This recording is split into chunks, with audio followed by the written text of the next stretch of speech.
Source is very important concept because without source there is no history. Here the history means the systematic study of the past events is called history. The history written by historian. The historian has searching the source. Without source there is no history. How to write the history? The historian writing the history, they are following the four steps. The four steps of the writer history writing.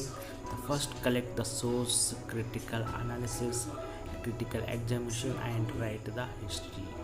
When they are writing the history, they want source. That's why without source there is no history. The past human being has used the things that remained is called source, like agriculture tools, temples, palaces, and the buildings is all we call the source.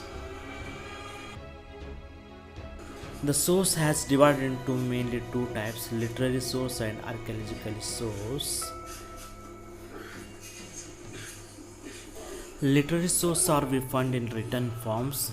One second, literary source has divided into two types, written literature, oral literature. Written form is written literature, oral form is oral literature. The written literature also divided into two types, native literature and foreign literature. There are two types of written literature.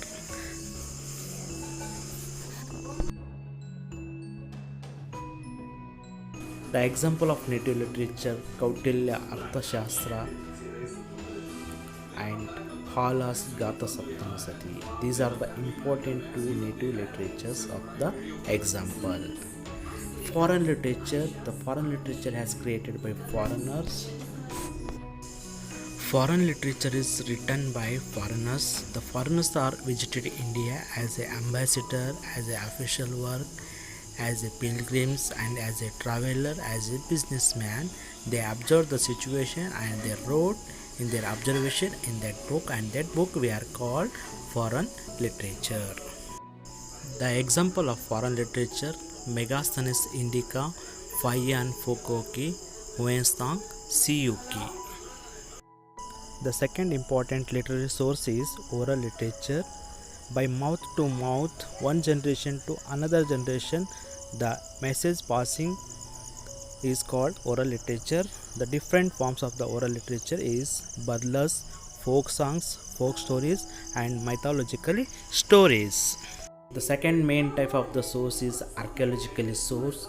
The different type of the archaeological source we are found from the excavation. Excavations means the deep digging of the earth is called excavation. By excavation we find the different type of the source like the coins, inscriptions, and different type of the other ruins. The first one is the inscriptions.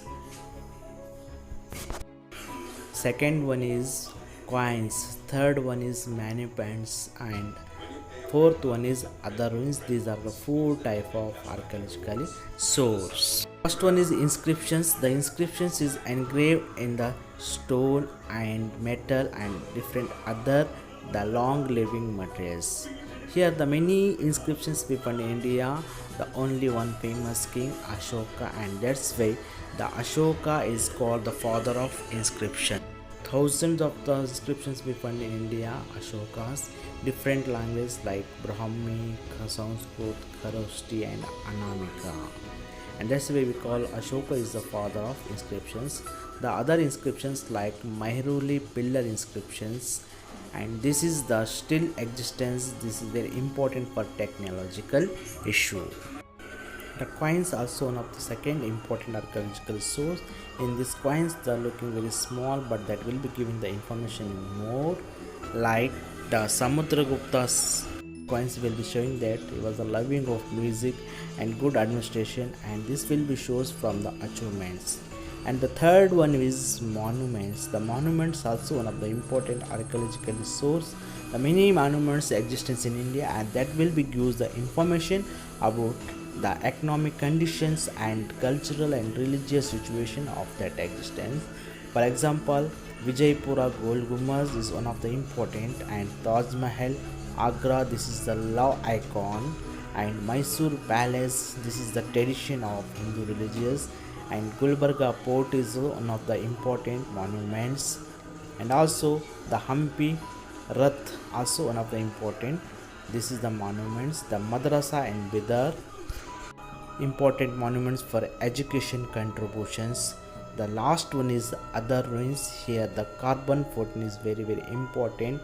The concept we find by applying carbon 14 dating procedure on the biological ruins like dead animals, birds and trees. This is the important